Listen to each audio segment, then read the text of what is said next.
So good morning and welcome to Wellspring. My name is Edward Burlbaugh, and I'm part of your Sunday service team. That's today's hat.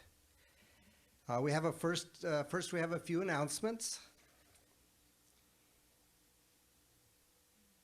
And we'll be sharing that screen in a moment. But you're at least familiar with a couple of these, and that is that Early Birds meets Sunday mornings on Zoom at 9:30. The link is in the email that Brenda sends out, and it's on our website.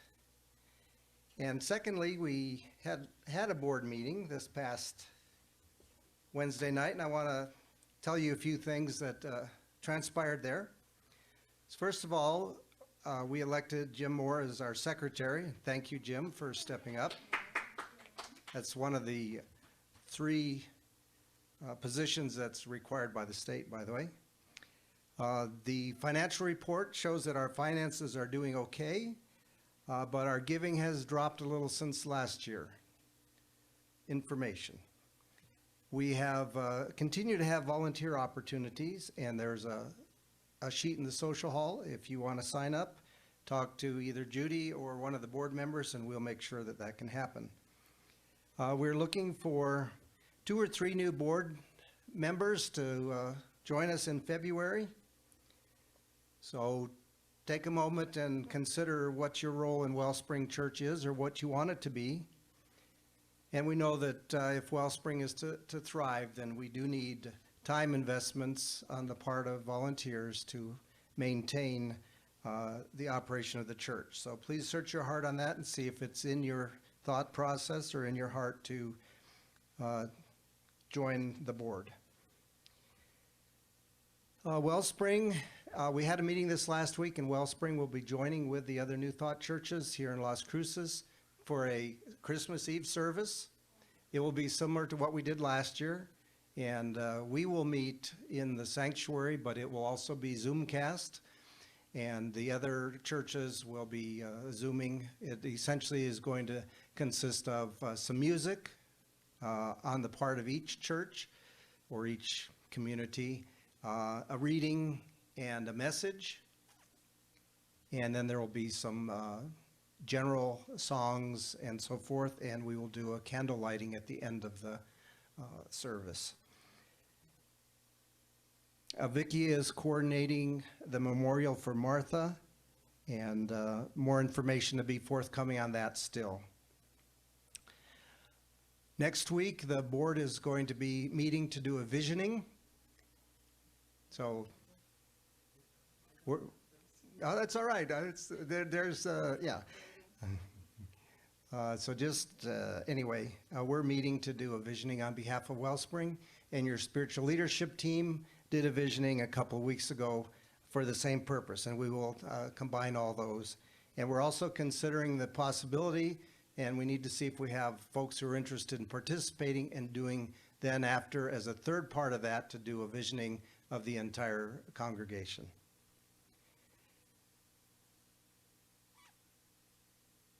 And today is typically celebrated as the Wellspring Birthday Sunday.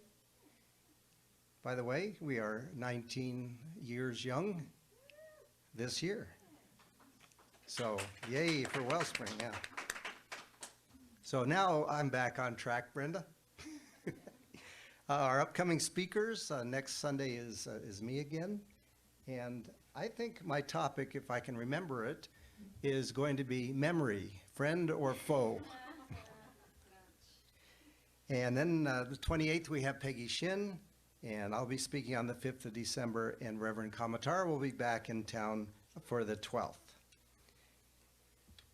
Next Saturday is Jean Geringer is going to be having another dowsing class for sort of regular monthly meeting. You know, we had a beginning dowsing a month ago, and so this will be more of an expanded or advanced thing. And lastly, our prayer team remains ready to serve and support you, and you may submit a request via our webpage. We meet virtually on Friday afternoons at 4:15 to pray with you, and consider putting your request in and sitting in your quiet space at that same time, because we know that the energy and the power of prayer knows no limits, no boundaries, and that encompasses and encircles you at that same time. So now let's pause for a moment and have our invocation. So we just take a deep breath. You know, every one of us came here from somewhere this morning, but we are here now.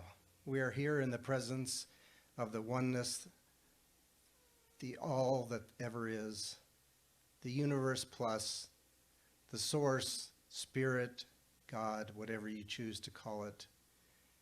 And we just acknowledge that that source, that spirit, that God, or by their names, love, joy, peace, is here and is surrounding us, encircling us. As a matter of fact, is flowing through us because we are a part of that. We came today, we brought all that we are. We brought that magnificent being that each of us is. We brought that to this today, either in person or on Zoom.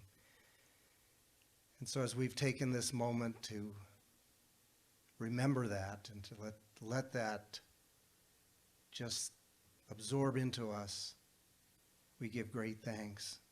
Because we know that today is a wonderful day, and we know that all the music we hear today is going to be just exactly what we need. And the message by Reverend Kamatara will be exactly what we are here to hear. And so we give thanks for that. And so it is. All right, so please stand if you're able, and we're going to do our Song of Joy, I Am So Blessed.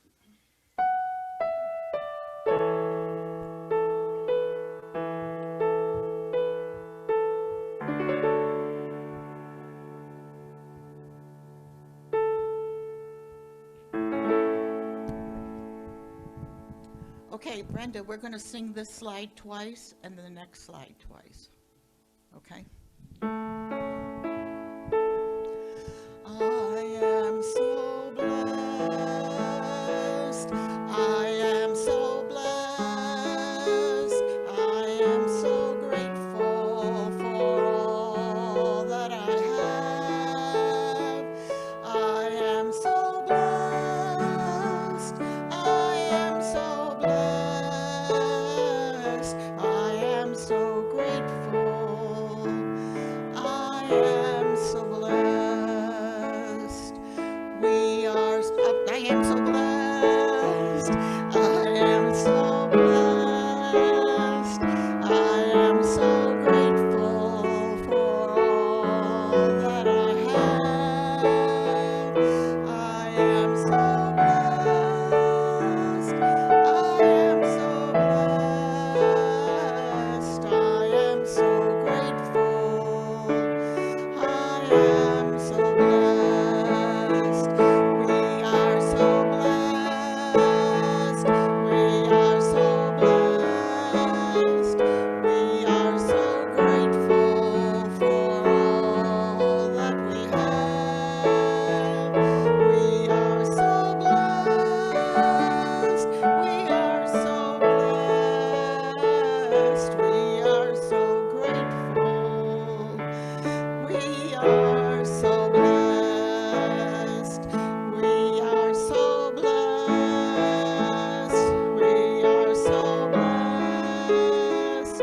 We are so grateful for all that we have. We are so blessed. We are so blessed. We are so grateful. We are so blessed. Thank you.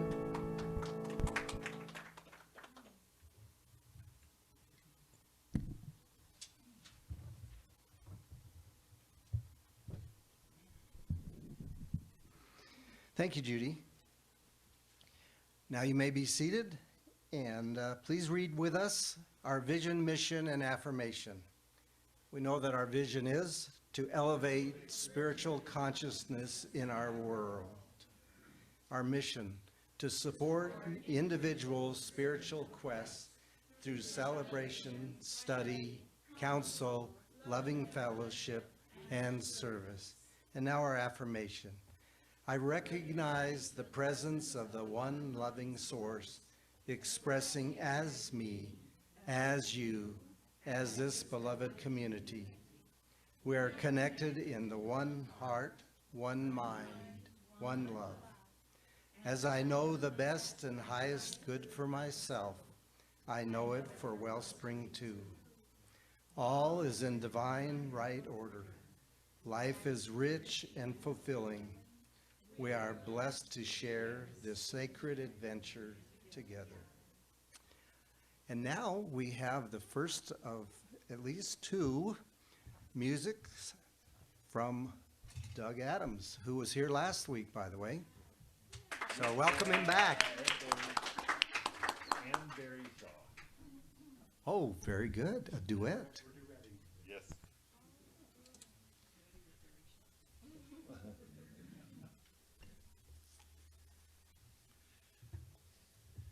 This is a song by Aria, correct? Aria? Yes, Aria. And very much flowing right out of the one we just sang together. And as an introduction to our words today.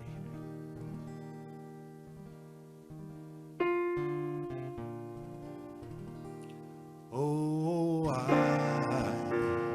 I am so grateful for this life I have to live. Oh, I am so grateful for all I have to give. For I live in a world of abundance, in a truth never-ending source from above. Yes, I live in a world of abundance, with a life overflowing and a heart full of love. Oh, I am so grateful, for I know my path is blessed by a love so full and graceful. I can trust every step, for I live in a world of abundance, in a true never-ending source from above.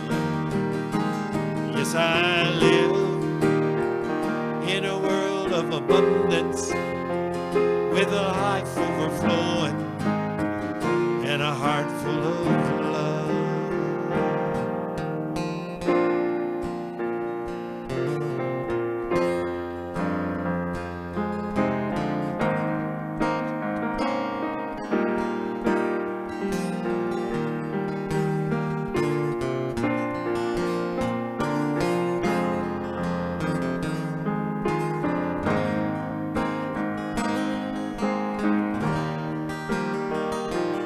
Oh, I live in a world of abundance, in a true never-ending source from above.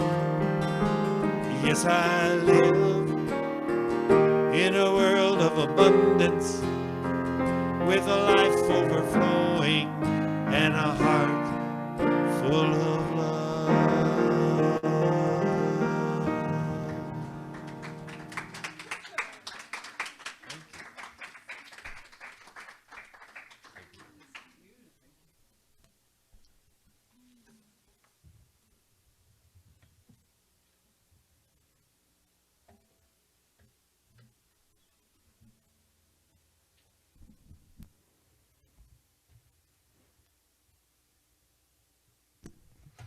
Thank you, Doug and Barry. Very good. It's just like this has been planned. You must have been some coordinating going with our speaker today. So this, I'm reading from the book Spiritual Economics by Eric Butterworth. It's subtitled The Principles and Process of True Prosperity. And he was a Unity minister.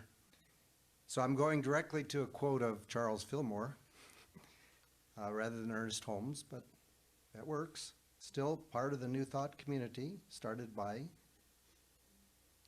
who? Quimby. All right. Charles Fillmore says, God is the source of a mighty stream of substance, and you are a tributary of that stream, a channel of expression. Blessing the substance increases its flow. If your money supply is low or your purse seems empty, take it in your hands and bless it.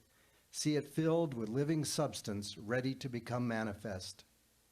As you prepare your meals, bless the food with the thought of spiritual substance. When you dress, bless your garments and realize that you are being constantly clothed with God's substance. The more conscious you become of the presence of the living substance, the more it will manifest itself for you, and the richer will be the common good of all. Identify yourself with substance, and you will soon begin to rejoice in the ever-present bounty of God. Keep alive the commitment, now this is not the quote, keep alive the commitment to the view from the top. Keep centered in the feeling of thanksgiving. It is not just to be grateful for loving friends, for an affluence of wonderful things, and for divine order in everything that happens in your life. It is so much more. You are grateful from the root of reality that is evidenced by these things. Your thanksgiving is more than a response to what is happening around you or to you. It is a celebration of truth, which becomes a causal assurance of a continuity of blessings leading toward prosperity for you. So with that, I want to welcome Reverend Kamatara.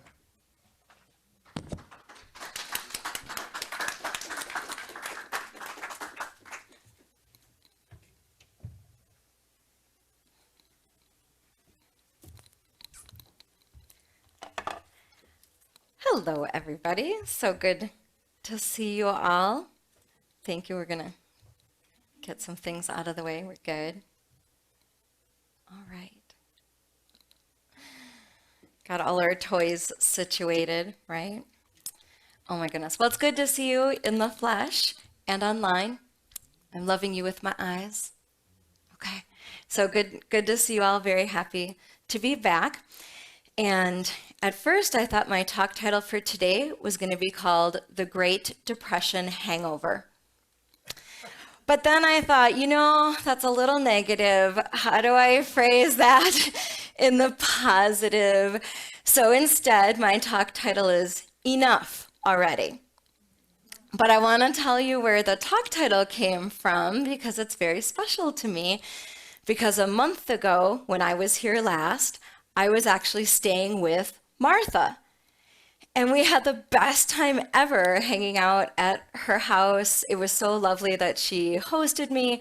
And, we just stayed up way past my bedtime, talking like two old hens. And for whatever reason, I'm so grateful, she felt comfortable sharing all different stories about her life. It was so precious. And I wish I could remember every single one of them and just tell you, but I don't. I was just listening to her and holding the space for her to, she just kept telling me about her childhood growing up, way on the East Coast where her fabulous accent comes from. And she was telling me about her mom, who was really a tough customer. And then she was telling me about her brothers, and she was telling me about how she got into her career and how she got into New Thought, which was really fascinating, and then how she wound up in Las Cruces. It was the whole constellation. It was amazing. It was so neat. But here's what really struck me as she was telling me her stories, because she's the same age as my parents. In fact, she and my mom have the same birthday, just slightly different years, just like little different.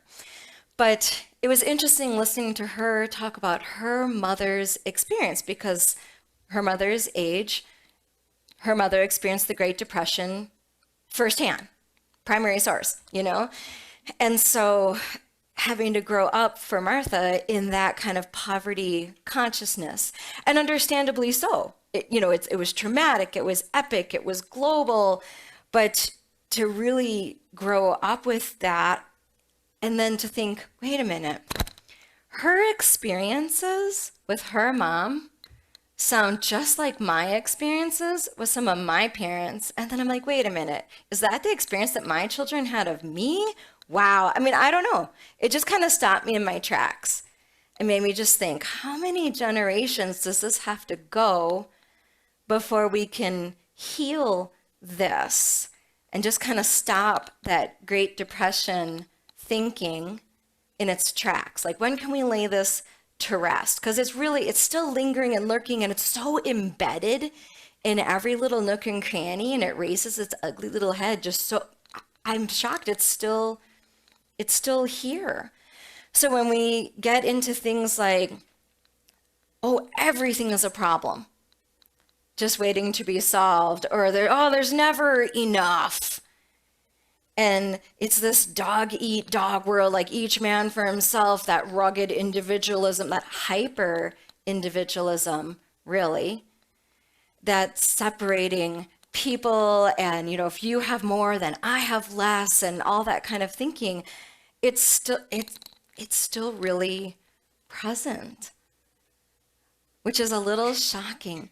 So I was trying to think about it. Well, is the cure to the Great Depression hangover just going to the opposite?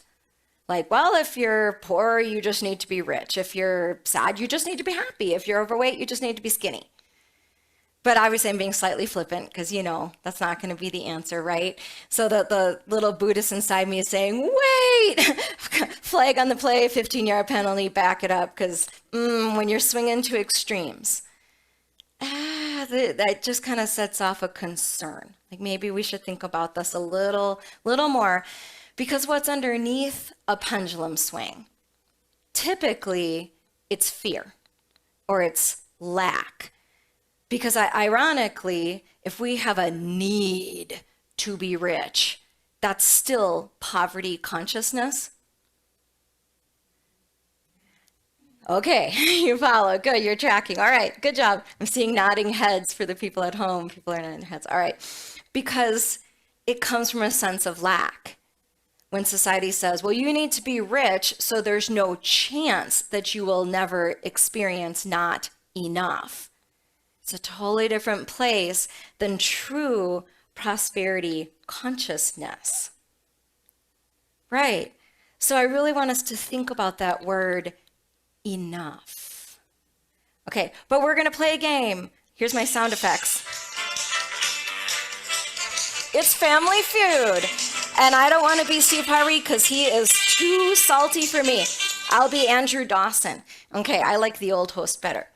Okay, 100 families surveyed, top 5 answers on the board. You get to complete the phrase, and you're just going to shout it out nice and loud so people at home will be like, oh, they're participating. Isn't that nice? Okay, so here's your phrase. There's never enough money. Wow, that was just resounding. Anything else? There's 5 answers on the board, people. Food.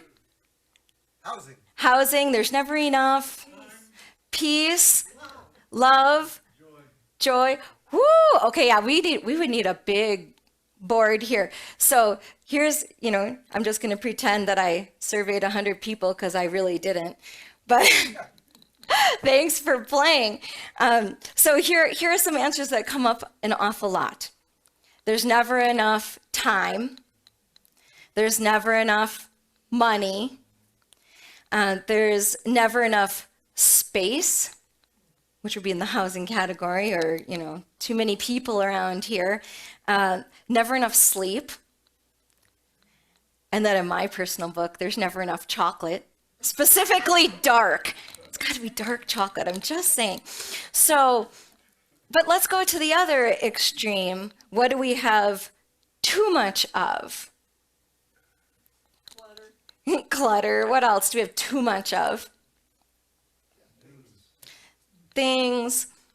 Too much stress. Too much weight. Too many bills. Too many people. Oh, it's too empty. No, it's too cold. Oh, it's too hot. Wait. Uh-oh. Yeah, too much anger. Just too much. So there's never enough and there's too much. So maybe it's not about having more. Maybe it's about just right. Maybe it's a little Goldilocks action here. Okay, and I'm going to take a moment to take off my silly dangly earrings because I should know better. All right, it's dinner and a show. This earring is hard because it's right by the mic. All right, it's so humbling, isn't it? Okay, so yeah, we'll get, because there's too much noise when my earrings tap. And now we've found our balance. Okay. So it's not about not enough or too much, just right. So it's almost that say when kind of enough, right? Someone's pouring for you and you get to say when. Well, when is enough? It's really important for us to think about that. I think the cure to the Great Depression hangover really is about balance, about the middle way, even with something like prosperity. That maybe it's about a deep and abiding sense of enoughness. I'm a former English teacher. I can make up words. It's part of the deal. So we're going to make up the word enoughness. It's a thing. All right. And we haven't been trained in society to get really good at enoughness. Because then where would capitalism go, and commercials and all the things, right? So you're never enough. You have to keep doing this thing. Yeah, we really aren't trained at being satisfied or, oh, that was just delicious. That was enough. That was great. We're really not that good at it. So let's take a moment to really think, well, what would enough look like? What would it really be? Because I swear to God, for some people, they could find $5 on the ground and complain it's not 10. Or like if it were a snake, it would bite you. It's like, it's right. Would you even know it if you saw it? I don't know. A lot of people don't think about what's enough. And I do have to say, sometimes there really isn't enough. Like in maybe the last 5 years of my experience, lack of sleep, lack of time, lack of money. But in those particular situations for me, the lack or not enough, it was literally about numbers. Sometimes not enough really is just honest to God about numbers. I need about 7 hours of sleep a night, or the next day I'm like Shrek. You don't even want to be around me. And I've stayed at some of your houses, I have my bedtime, and then otherwise I turn into a pumpkin. So it's just a matter of numbers. I need to have X amount of sleep. That's fine. Or time. Y'all know my first career was as a teacher and, working 60 hours a week, and there literally is not enough time. Like I couldn't take care of my family. I couldn't take care of my marriage. I couldn't take care of myself. Forget it. There literally weren't. It didn't add up. The equation did not compute. But I have a different job now, and I have a flexible 40, and it works for me. And there is enough time to be healthy and take care of my family and do all the things. So the numbers worked out. And for money, our youngest child's adopted from Guatemala. Wow, you want to talk about money. But, it was all about other people's money. So we were very creative. And, 6 surgeries with our oldest child in 3 years. You want to talk about the money that has flown through this little person? Good Lord. But it just worked out. Who cares? It just comes, it goes, and it's fine. It's just numbers. And my new job, where I'm working far less hours, makes more money. Olay! The numbers work. It's great. So if it's really about the numbers, which is fine, then we just need to do the math. Figure out the equation. If X, then Y, great. Make a plan, work the numbers. But sometimes not enough is about the feelings or the qualities that we would wish to experience in that moment. So let's just think about the feelings. of not enough. My prayer partner of the last 7 years, we spoke every Sunday for 1 hour, literally for the last 7 years. It's a great guy. His name is Toby. He's a practitioner emeritus. If any of you are at Mile High, you may have met him, but he lives in Albuquerque now. And in September of last year, he was diagnosed with pretty aggressive cancer. So we've, and he got the whole speech of like, could be 4 days, could be 4 weeks, could be 4 months. Pfft, thanks. That's helpful. So, we've been preparing. But boy, he's a tough old buzzard. He's still here. And it's 14 months later. And I know he has a wicked sense of humor, so I've been teasing him, buddy, I need a rain check. I thought you were going to die last week. He got into hospice care Halloween weekend. He stopped eating, and I was like, all right, here it comes. Last time I saw him, he wasn't really coherent. He was a little more there than here, couldn't quite complete a sentence, but I was thrilled just to sit next to him, and we prayed, and I played him some lovely music, and, it was beautiful. And then out of nowhere, I'm driving my car, and I get a phone call into my space-age car that allows me to have phone calls, and it's him, and he's calling me. I was like, what? So in a moment of clarity, somehow he worked his phone, and he called me, and we had an interchange of a dialogue for 10 minutes. It was like the hugest gift ever. So it wasn't about the numbers. It was only 10 minutes. It was not 60. But man, the quality of what we could have in that moment was the hugest gift ever. I just felt like I had won the lottery. I mean, it was such a blessing. And when I, get back to Albuquerque this week, I'll try to visit him again. And just each moment is just so precious. Like, that's amazingly rich for me. So to give another example, let's think about Wellspring, this beautiful spiritual community. What it was like pre-pandemic, the people, the activities and whatnot, and like what's happening now. Some people might be concerned, some aren't. But think about, what's enough in this situation? Is it about butts in chairs and boxes on Zoom?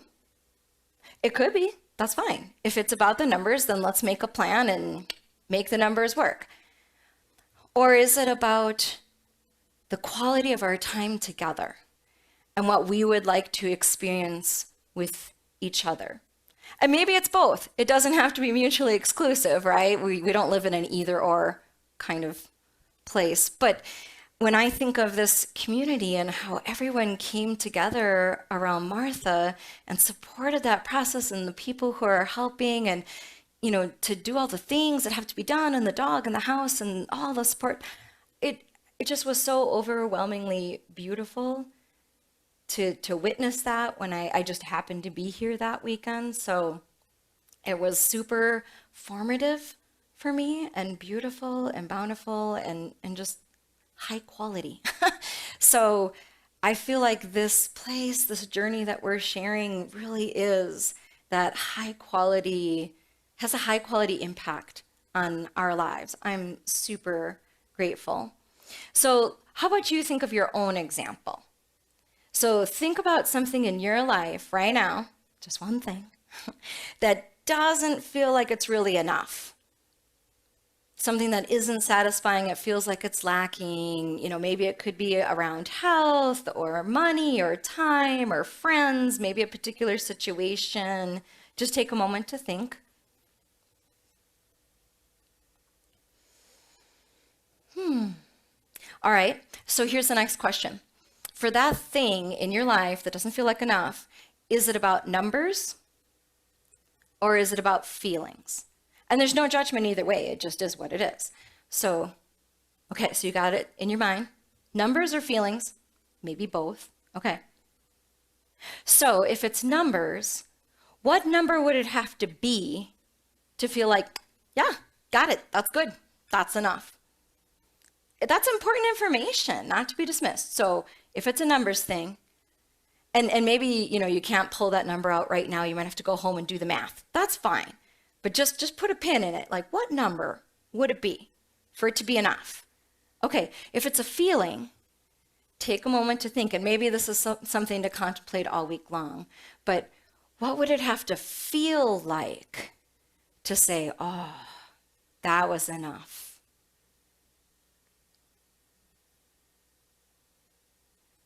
So to go all science of mind on you, y'all know about mental equivalents. Okay, so we got to get that mental equivalent, whether it's an image, a number, a feeling, and feeling is really powerful when we're doing this kind of work. So what qualities of the divine would I like to feel here? So that way we can tap into the infinite. I like to call it the infinite warehouse of divine possibilities. We can just order up. It's bigger than Amazon. All right, so I really want to invite you to consider the prosperity of enough. And I also want to invite you to step into an infinite mindset so that way you can connect with all that is already enough in your life. Because in Science of Mind, we believe in the eternal givingness of life to all. It's always giving. And let's couple that with the belief that we are infinite. So in the infinite, is there any such thing as not enough? Big or small? Less than? Yeah, it doesn't even compute. So I was really hoping that we could each own that there is enough. Whether it's numbers, I needed more income, I rearranged things, my guardian angel's working overtime, I make more money. Things worked out. There's enough. So there is enough. Maybe things might need to be reconfigured, but we are infinite beings with infinite possibilities and infinite choices and infinite opportunities. And yeah, there is enough. And if it's feelings, what qualities of the divine would I like to have? Do qualities of the divine get used up? Oh, sorry, we're fresh out of joy. No, there's no more love to go around. You used it up. Darn it. No, of course there's enough. There's enough, of the qualities of the divine to go around. And last week, Dr. Edward was hoping that you would own that you are beautiful. I'd like you to own that you are enough. You're fully loaded. You already have all the things. Whenever a student would ask for a pencil, I would say, oh, sure, here's a pencil and it's fully loaded with all the right answers. They never laughed at my jokes. But so you're fully loaded. You already have, you're infinite by nature. So you already have everything that you need. So where we get tripped up is when infinite beings are working through a finite mindset. And then we get that mixed message of the fear, the lack, the limitation. And then we start to say things like, I know, but, oh, wah, wah, wah, wah, right? I just pumped up my balloon. I know, but, yeah. And when we send that mixed message to the universe, we all know what the universe says. Yes, my beloved, I will make that true for you. So if you give a mixed message, you're going to get a mixed bag of a response. It's when I was teaching teachers how to teach, as an older teacher helping new ones, I used to say, no matter how smart your students are, if you write a crummy prompt, you're going to get a crummy answer. True story. So, and it's equally true when we're, thinking or casting or praying or doing the I am insert phrase here. If we say, I know, but, then we're going to get an I know, but answer right back at us. So if we could flip it, could we replace the yes, but, and turn it into the infinite possibilities of a yes, and I know, and suddenly that just opened up amazing possibilities, because when the answer is yes, and there's always enough, always. So here's a different way to say our little mantra here, which is the change your thinking, change your life, which is obviously what we're talking about right here. Here's a different way to say it, because sometimes it's helpful to hear it in different ways.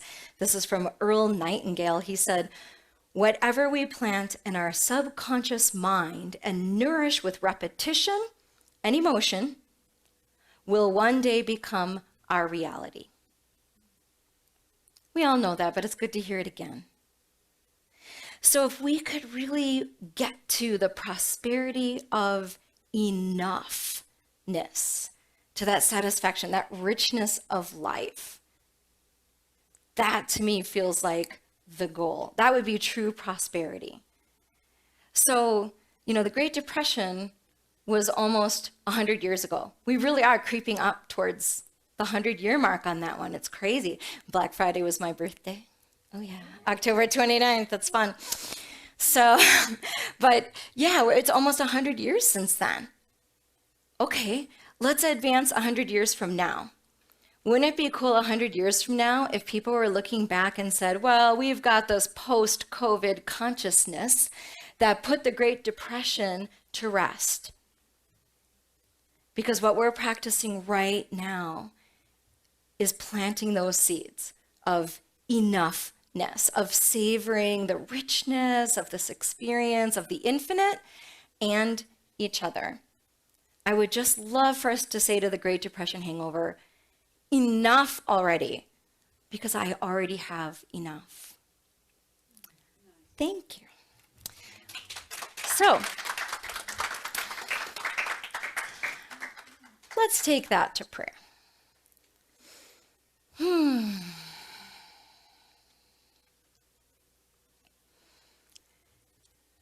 And there it is, feeling that collective sense of the presence dropping down and into that space where we know, that space that's beyond words.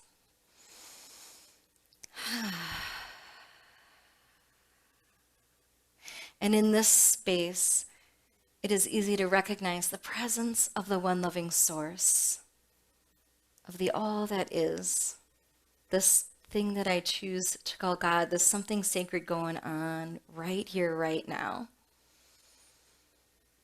And I know that each person here and in the future who watches this video is absolutely an expression of that one loving source. Each one is love in action in the here and now. We are the place where God shows up. We are the place where the infinite shows up. And remembering our true nature as infinite beings of light and love and possibilities, I claim for each person a reconnect to the truth of who and what we are as infinite beings, a reconnect to the possibilities that are infinite and unprecedented, to connect with a deep and abiding sense of enoughness, to be aware, to realize right in the moment of it, being fully present with whatever that moment is, to say, oh, that was enough. That was really satisfying. Wow. To allow life to surprise us and to recognize the bounty that is already here and continuing to unfold in unprecedented ways. And I also affirm for each person here a deep sense of enoughness for themselves, to own, I am enough. No matter what is presenting itself in this moment, I am enough. There is enough. The infinite is always enough. And so I'm incredibly grateful to reconnect with the truth of who and what we are, and to see all the bountiful ways that this outpictures in our lives in the week yet to come. I know that the divine is in right order, right time, right expression, for how could the divine be anything less? So with deep gratitude for sharing the journey and all that comes out of this. I let it go and I let it be, sending it out into the universe, knowing that it comes back fully manifested in all the divine and bountiful ways that help us to relish the enoughness that is life. And so it is.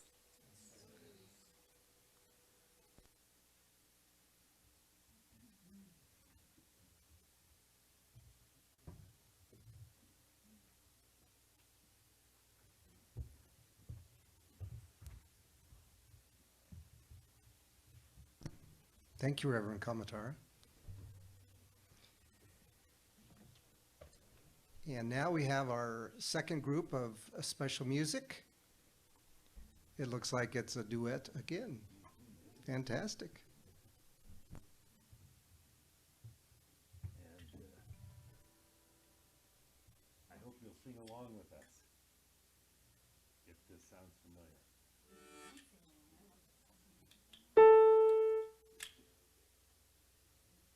Is your microphone switched on?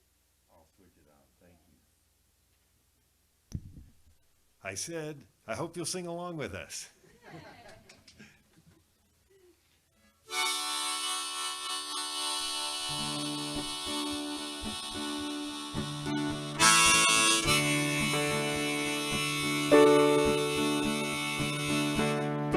I can see clearly now the rain has come. I can see all obstacles in my way. Dawn of the dark clouds that had left me blind. It's gonna be a bright, bright, sunshiny day. It's gonna be a bright, bright, sunshiny day. I think I can make it now. The pain is gone. All of the bad feelings have disappeared. Here is the rainbow I've been praying for. It's gonna be a bright, bright, sunshiny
Wow, folks.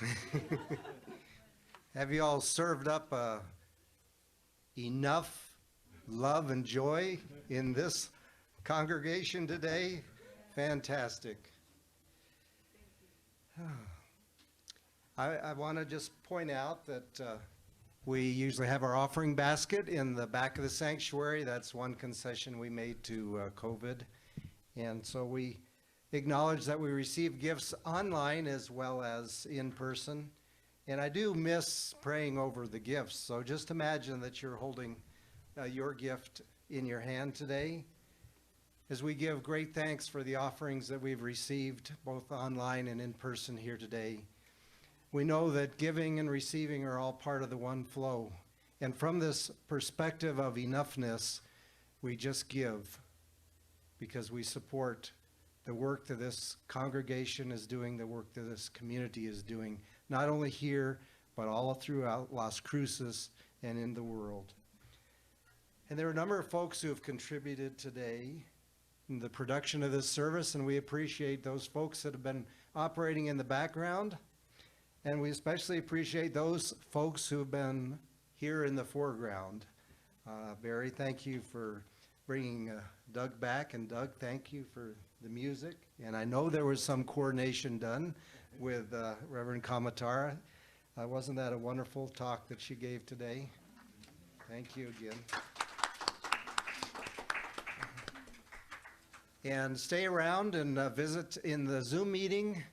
Although we have such a large number here in the sanctuary that I'm afraid we're all going to go over there for the coffee and treats, that there won't be many of us here on the Zoom meeting. But anyway, thank you for joining us on Zoom as well. So now please stand and read with us the benediction, and it will be followed by the peace song. Spirit in the midst of us is mighty. Joy, peace, and eternal life are our true nature and flow through us into the world. And so it is.